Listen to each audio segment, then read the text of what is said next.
রাসূল সাল্লাল্লাহু আলাইহি ওয়াসাল্লাম এবার জাহেলিয়াতকে লাথি মেরে মেয়েদের মর্যাদা দিতে গিয়ে বলছেন, পৃথিবীর মানুষ শুনে রেখো, ইন্নাল ইয়াহুদা কানু ইয়াজাহাদাত ফীহিম, যখন ইহুদিদের মধ্যে কোন মেয়ে ঋতুবতী হতো তখন তারা তাদেরকে বাড়ির পিছনে রেখে আসতো। ছি ছি ছি ছি ছি, ও পচে গেছে, ওর সাথে কথা বলা হবে না, ও যেন বিছানায় হাত না লাগায়, ও যেন ভাতের পাতিলে হাত না লাগায়, তাকে পিছনে রেখে দিয়েছে।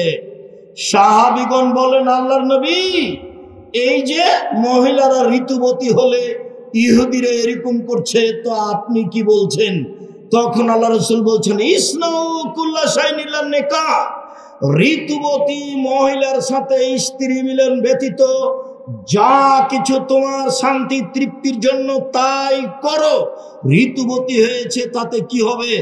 তোমার বিছানে থাকবে, তোমার সাথে থাকবে, তোমার সাথে কথা বলবে, তোমার সাথে মান সম্মান ভোগ করবে, তোমার সাথে খাবে, তোমার সাথে চলবে, যে কোনো প্রয়োজনে তোমার সাথে থাকবে। হাদিস বুখারী মুসলিম। এই ঘোষণা যখন আল্লাহর নবী দিলেন তখন ইহুদিরা বলল, মাইরিদা হাযা রাজুল আইয়াদানা ফি আমরিনা কুল্লা শাইইন ইলা ইউখালিফানা ফি। আরে কেমন মানুষ গো মুহাম্মদ, কত খারাপ মানুষ, শুধুমাত্র আমাদের বিরোধিতা করা তার কাজ, সবটাতেও আমাদের বিরোধিতা করে, এমনকি ঋতুবতী নারী হলেও সে আমাদের বিরোধিতা করে। সে এই ঘোষণা দিয়েছে।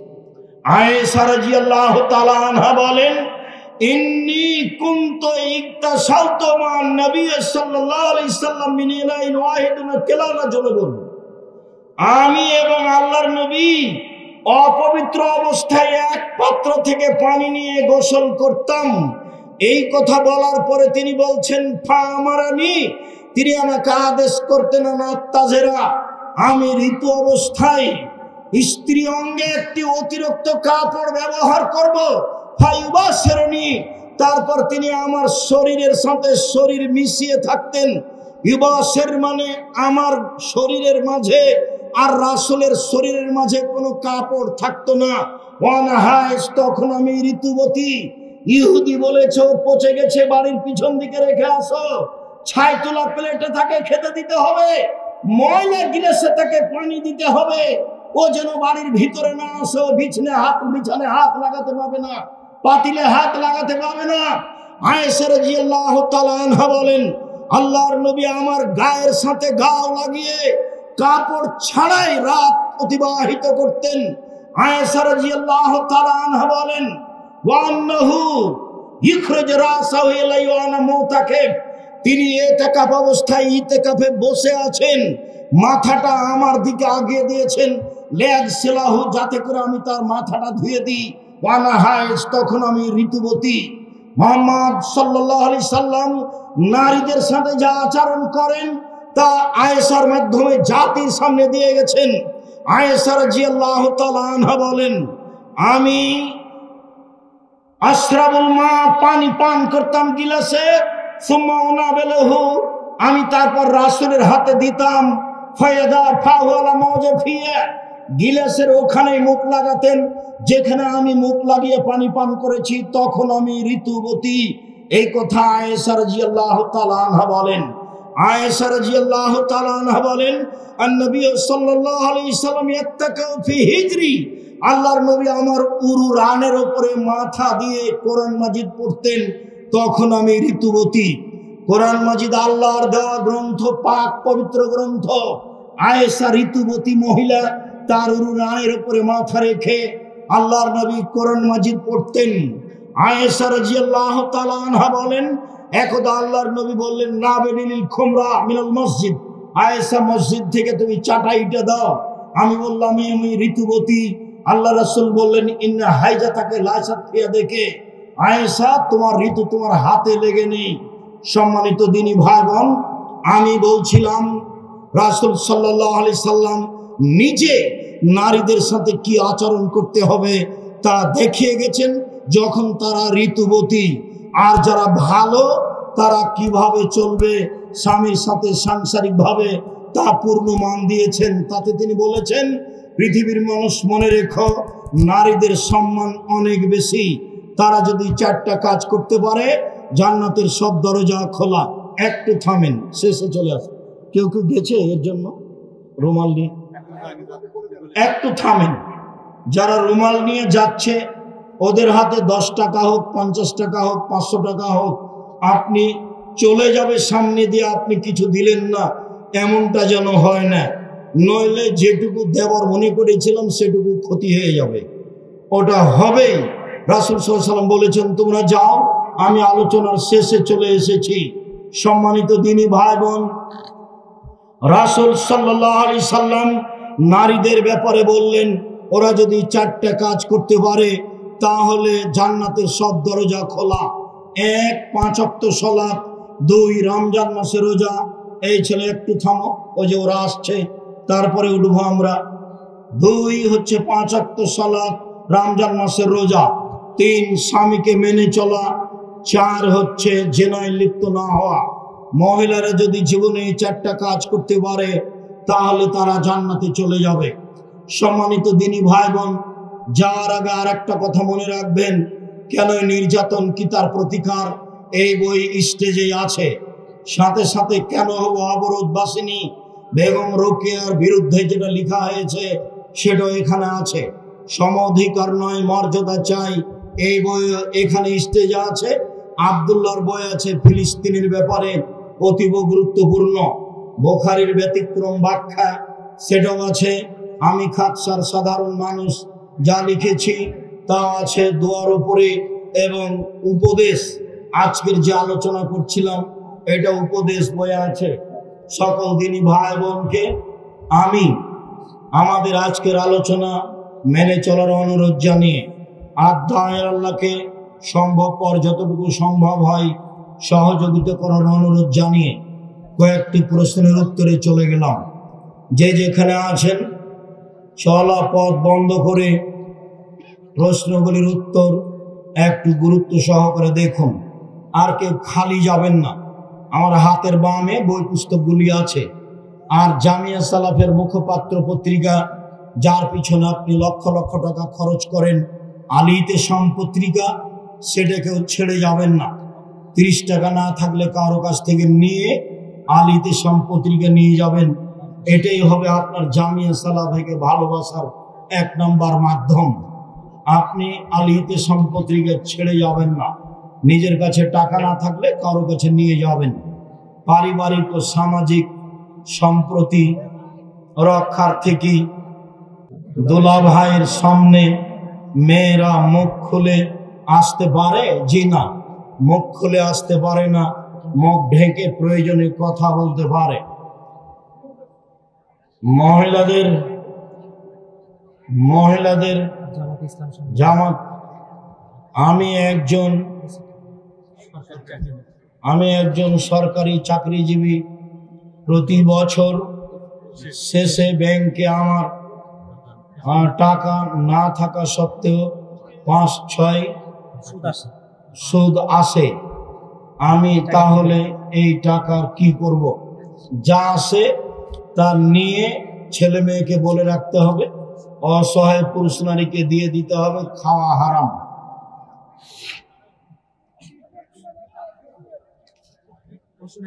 তালেবান সম্পর্কে জানতে চাই।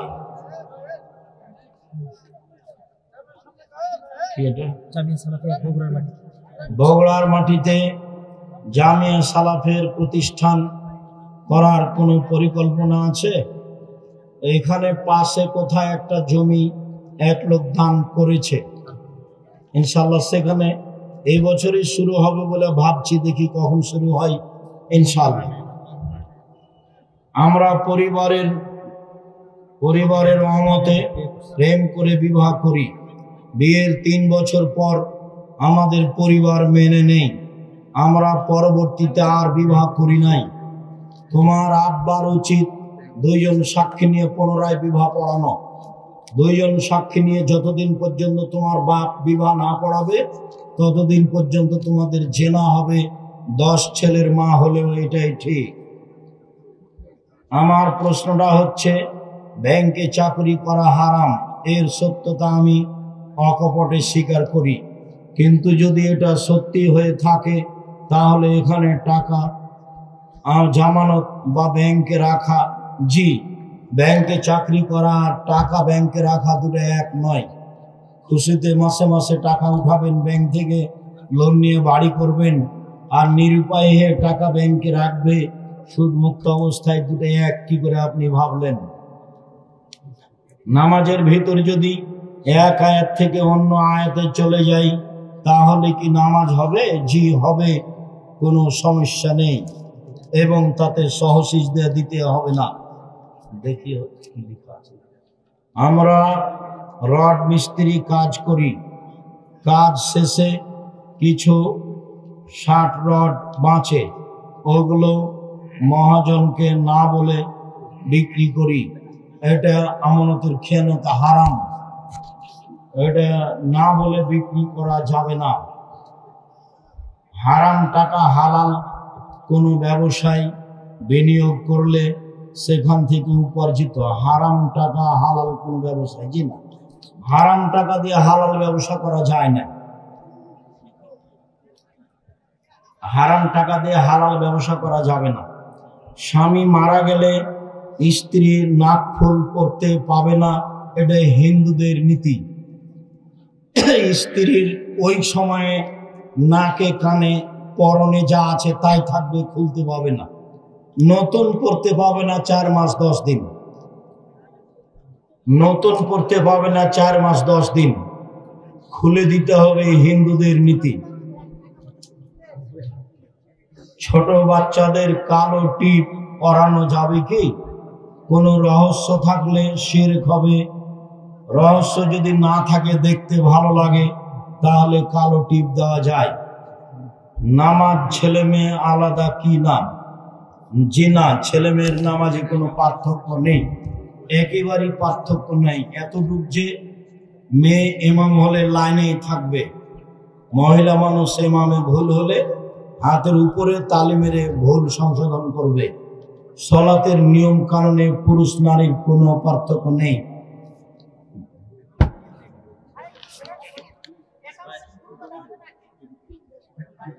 কি কথাই এরকম যখন শুরু হবে তখন থেকে দাঁড়ানো শুরু করবে। আমার বাড়ি খেতলাল, জয়পুরহাট। আমার প্রশ্ন, বিভিন্ন কোম্পানি থেকে বাকিতে পণ্য কিনলে কি সুদের অন্তর্ভুক্ত হবে? জি না, প্রতারণা যেন না থাকে। যেই কোম্পানির মাল চলে না, আপনাকে অতিরিক্ত টাকা দেওয়া হয়, সেই কোম্পানির মাল সমাজে দিবেন ভালো বলে টাকা পাচ্ছেন, এই জন্য তো প্রতারক ডাক্তারের মতো হয়ে। ও ডাক্তার তো জানে যে এর চেয়ে ভালো কোম্পানির ওষুধ আছে, তো ওই কোম্পানির ওষুধ লিখেছে, তার প্রেসক্রিপশনে যে তাকে টাকা দেয়, তো এর টাকা লস, ওর বাপের পড়ানো লস, তো প্রতারক ডাক্তার। সালাতে ফরজ নামাজ পড়ার কি কোনো মোনাজাত করা যাবে? মোনাজাত ব্যক্তিগত ব্যাপার। সালাতের পরে সবাই মিলে হাত তুলে দোয়া করলে গুনাহ হবে, যা বিদআত। আজও বগুড়াতে এসব কিছু আছে, আমাকে তো অবাক লাগছে। আজও কি বগুড়ায় এমন কোনো পাড়া আছে যেখানে নামাজের পরে হাত তুলে দেওয়া হয়? তাহলে কি তারা খাঁটি বেদাতি? ওদের এই দিকে উত্তরবঙ্গে না থেকে ওদের বাড়ি করতে হবে এখনো চট্টগ্রাম, খাগড়াছড়ি না, এরা হলো খাঁটি বেদাতি। খাঁটি বেদাতি উত্তরবঙ্গে থাকবে কি করে? যারা খাঁটি বেদাত করে, যারা খাঁটি শিরক করে, তাদেরকে দক্ষিণবঙ্গে যেতে হবে। বিবাহ করার জন্য কি কি গুণ লাগবে? বিবাহ করার জন্য কি গুণ লাগবে? তুমি ভালো পরহেজগার মেয়ে দেখে বিবাহ করবা, পড়াশোনা করে মানুষ হওয়ার চেষ্টা করবে। তাহাজ্জুদ সালাত 2 মাস পড়বো আর 1 মাস ছাড়বো না, এই নীতি না যায়, পড়তেই হবে কম হলেও। বই পুস্তক আমার বাম হাত, আমার হাতের বামে রয়েছে। পায়খানায় বা গোসলখানায় সালাম বা আজানের উত্তর বা দোয়াগুলি পড়া যাবে কি? যে টয়লেটে পায়খানায় বসে গিয়ে যদি মনে পড়ে যে আমি দোয়া পড়িনি, তাহলে পড়তে পারবেন বিসমিল্লাহ আল্লাহুম্মা আউযু বিকা মিনাল খুবুসি ওয়াল খাবাইস। বসার পর থেকে নিয়ে গোফরা নাকা পর্যন্ত কিছু বলা যাবে না। উঠে ওই টয়লেটে বিসমিল্লাহ বলে ওযু শুরু করতে পারবেন। উঠে ওই টয়লেটেই ওযু শেষে দোয়া করতে পারবেন, আশহাদু আল্লা ইলাহা ইল্লাল্লাহ। মোবাইলে কল দিলে গান বাজে, ঝগড়া করে স্ত্রীকে 3 তালাক বলেছি, এক বৈঠকে 1000 তালাক বললে 1 তালাকই হবে।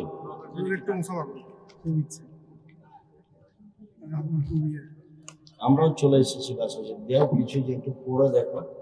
মামার সাথে ভাগ্নির বিবাহ কি জায়েজ? মামার সাথে ভাগ্নির বিবাহ হারাম, চিরদিনের জন্য হারাম। যদি চাচাতো ভাগ্নি হয় কোনো সমস্যা নেই, মানে চাচাতো বোনের মেয়ে। তো বইয়াতে ঢাকাতে এক জায়গাতে চাচাতো বোনের মেয়েকে বিবাহ করেছে, তাই মাওলানারা বৈঠক বসিয়েছে বিবাহ বাতিল করার জন্য। তা আমি বলছি যে ওর চাচাতো বোনকেই তো বিবাহ করা যায়, মেয়ের মাকেই বিবাহ করা যায়, মেয়েকে বিবাহ করা যাবে না। ও তো চাচাতো বোনের মেয়ে, ও সূত্রে মামা বলছে, মামা বলবেই স্বাভাবিক। কেননা তোমার খালাতো বোনের মেয়েও তোমাকে মামা বলবে, তোমার মামাতো বোনের মেয়েও তোমাকে মামা বলবে, তোমার নিজ বোনের মেয়েও তোমাকে মামা বলবে, তোমার চাচাতো বোনের মেয়েও তোমাকে মামা বলবে। এটা স্বাভাবিক ব্যাপার। তোমার জন্য যেটা হারাম সেটা তোমার নিজ বোনের মেয়ে। মাথার চুল কি পরিমাণ রাখা যাবে? বড় রাখাই ভালো, ছোট রাখা যায়। নামের শুরুতে মোহাম্মদ লেখা যাবে না। আমার দাদা মারা গেছেন 32 বছর হয়েছে, অথচ আমার ফুফুরা 7 জনকে জমির ভাগ দেওয়া হয়নি। এটা তো বগুড়া জেলার নোংরা নীতি, নাজায়েজ হারাম নীতি। তখন তো আমি বলেছি তোমার পিতাকে আমি কুকুর সিলগারের চেয়ে বেশি খারাপ মনে করি। কেন দিবে? তুমি বলে দিবা যে আব্বা ভাগ্য নিয়ে এসেছি, জমিদারি যদি ভাগ্যে লেখা থাকে জমিদারি করে খাবো, যদি ভাগ্যে ভিক্ষা করা লেখা থাকে ভিক্ষা করেই খাবো। কুকুর জমি খেয়ে জীবন বাঁচাতে রাজি নয়। একবার এহরাম বেঁধে কতবার উমরা করা যাবে? একবার এহরাম বেঁধে একবারই উমরা হবে। যদি আর একবার উমরা করে তাহলে হজটাই বাতিল, আবার পরের বছর টাকা জমা দিয়ে হজ করতে যেতে হবে। এক সফরে একটাই উমরা। মাওলানা সাহেব বলেছে যে বাহির থেকে আসলে উমরা করতে পারবে, সব মিথ্যা কথা, একটাও কথার প্রমাণ নেই। বাস এক সফরে একটাই উমরা। যদি একাধিক উমরা হয়ে থাকে তাহলে হজ বাতিল হয়েছে, আবার টাকা জমা দিয়ে হজ করতে যেতে হবে। বর্তমান নেতারা মোড়ে মোড়ে ছবি ঝুলিয়ে রাখছে, হারাম নাজায়েজ। যেমন এই মূর্তি ভেঙে দেওয়া হবে, তবে এত তাড়াতাড়ি আমি মনে করিনি যে তোমরা সময় দিবে মাত্র 45 মিনিট, এইটা আমি ধারণা করিনি। আর মূর্তি এইভাবে ভাঙবে এটা আমি মনে করিনি। মনে করছিলাম যে ঈসা আলাইহিস সালাম আসলে ভেঙে দেবে। আমি ঈসা আলাইহিস সালাম পর্যন্ত ভাবছিলাম, মানে ঈসা আলাইহিস সালাম যেদিন আসবেন সেদিন কোনো মূর্তি থাকবে না, কোনো কবর থাকবে না, কোনো ক্রুশ থাকবে না, কোনো শুকুর থাকবে না, সব মেরে ফেলবে, সব ভেঙে দেবে।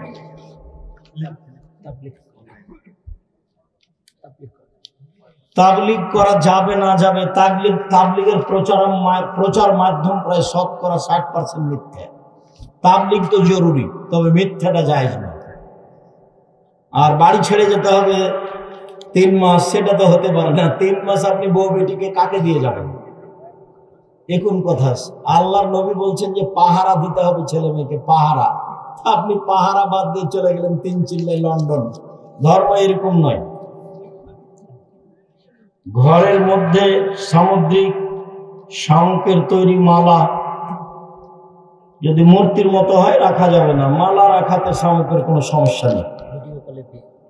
অনলাইনে বিয়ে পড়ানো কি জায়েজ? ছেলে কবুল করবে, এটা 2 জন সাক্ষী শুনবে, কণ্ঠ উঁচু করে দিয়ে যদি চলে হয় তাহলে চলবে, বিবাহ নাজায়েজ নাই। শুকরিয়া, জাযাকুমুল্লাহ খায়র। আল্লাহ আমাদের যারা মারা গেছে তুমি তাদের কবরের শাস্তি মাফ করো, আমরা যারা অসুস্থ তুমি তাদের আরোগ্য দান করো। আমরা যারা বেঁচে আছি তুমি তাদেরকে তোমার রাসূলের পদ্ধতি অনুযায়ী চলার তৌফিক দান করো। এই দাবি, এই দোয়া রেখে আজকের আলোচনা এখানে শেষ করলাম। সুবহানাকাল্লাহুম্মা ওয়া বিহামদিকা আশহাদু আল্লা ইলাহা ইল্লা আনতা আস্তাগফিরুকা ওয়া আতুবু ইলাইক।